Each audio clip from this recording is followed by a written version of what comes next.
Talk about the psyche. You sit in there and you watch an ego. You watch a psyche. Freud talked about id, ego, and superego. Id being the desires and drives of the body, superego being what your society programmed you with, and the ego being the attempt to build a self-concept that can be okay between those things. You sit in there as a conscious being watching that all the time. That's what witness consciousness is, all right? That's what objective observation is. You have a state of being which is consciousness, and it is aware of what is going on inside your mind, is aware of what's going on inside your heart.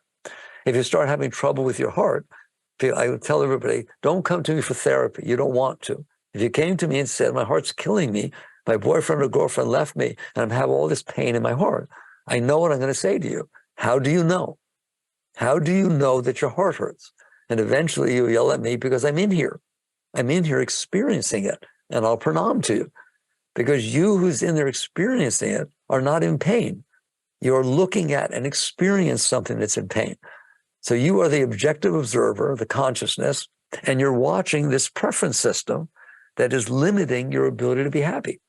And it says all the time, I don't like that. I'd rather have this. It's not the way I want it to be. It just complains and judges all the time because it's been programmed with a preference system. How did that happen? I talked about that. Let's talk about how it really happens.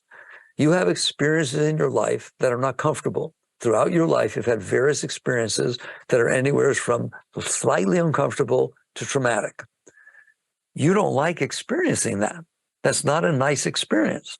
So what you do inside is you push the experience away. The experience happened. The outside actually happened. You can't stop that. But you don't have to let it come all the way into you. You don't have to experience it fully. You have hands inside, and you can push away these experiences once they come inside of you. You push away the energy of the experience, and that's called suppression. Repression or suppression, I call it just resistance. You resist the events. Do you know where they go? Again, you're advanced. I don't have to go into great detail. Those impressions that came into you, and now they're in there, and you push them away because you don't experience them, are literally going into the channel where your Shakti comes from. They're going into the upward, where all that beautiful upward flow of energy you have inside of you. You're blocking it with those things you push inside. Every one of them. If you sit there and say, I don't like the weather, you're not happy. If you sit there and say, I don't like what you did, you're not happy. Every single experience you have that you can't handle, that you resist, is pushed down on top of this beautiful energy flow that you have inside of you. That's the deepest thing I have to say to you, right? Every single thing you resist. The car in front of you is driving slower than you want. It's hotter than you want it to be. Somebody said something, at least you think they did, that you might not like. Every single one of those, you are resisting the experience that you're having, and that resistance builds up inside of you. And that resistance is what blocks your energy.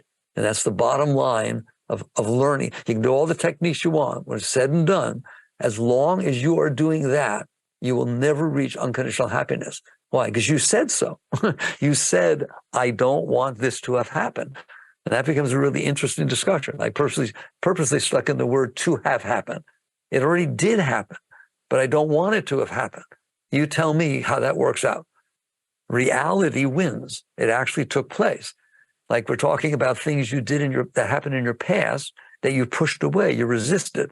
And when you resisted them, they built up and they blocked your energy. You can't change your past. No one has ever changed their past. You need a time machine to go back.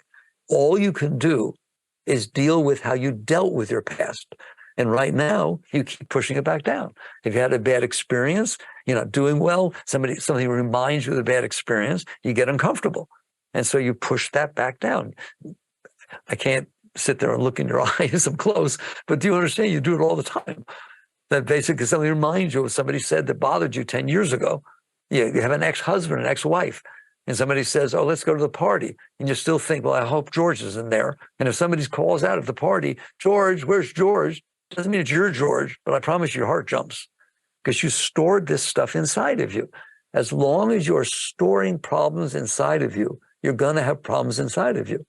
If you store inside of you that made you uncomfortable, you're going to be uncomfortable. I don't know. We're very intelligent people. I don't know why we don't understand that.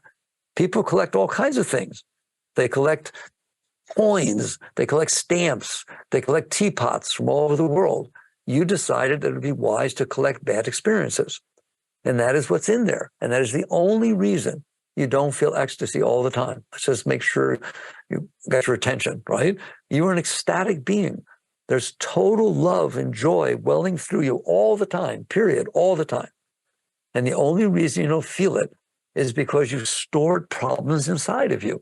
And so now you need to try to get situations outside to be comfortable to you, even though you have this stored stuff inside of you. I'll use this time, instead of bothering myself about it, I'll use this time to raise myself. So this is what spirituality is. It is every moment of your life realizing we've made a mess out of this thing. We've complained about everything because it doesn't match what we want. And what we want is based upon the fact that we had past experiences that bothered us and we don't want them to happen again. And so now we've come up with this entire value system and preference system that is destroying our life. So you get to the point where you start to do some work. And the work I want to talk about to start with is your past, because that's a real problem. If you have had bad experience in the past, and you all have, and you store them inside of you, then what you did is say, I'm going to store inside of me everything that bothered me. Then you're going to be bothered. Why people sit there and say, why am I bothered so much? What did Buddha say? Buddha said, first noble truth, all of life is suffering.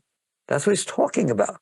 He's talking about that you're making yourself suffer by storing all these bad experiences inside, and now you're afraid they'll happen again. When you haven't had an experience yet, you're what we call beginner's mind. You can just experience things. You're open. You should be that way about everything. It shouldn't be that you've collected these experiences inside from the past, and you decided, I don't want it. I want to keep them away from it. I don't want to experience them. I can't handle them. And now I have a whole list of things that can't happen in my daily life because they're going to remind me of the things that happened before. Do you all understand that? That's a non-starter. You can't be happy if you do that. I don't care what psychiatry teaches you, right? That, oh, you poor little thing, you've got this stuff stored in there. Anybody would have that. No, you're higher than that. You are the consciousness. You have the right to learn how to let that stuff go. And that becomes the essence of the highest spiritual teaching and the highest spiritual path. It's not about asanas. It's not about gurus. It's not about mantras. It's not about that. It's about, are you willing to work on yourself to let go of this garbage that you stored inside? You're the most beautiful thing that ever walked the face of the earth. You're whole. You're complete. There's nothing wrong with you except that you have blocked yourself. And because you're blocked, you feel protective and defensive, etc., because you don't want things hitting your blockages.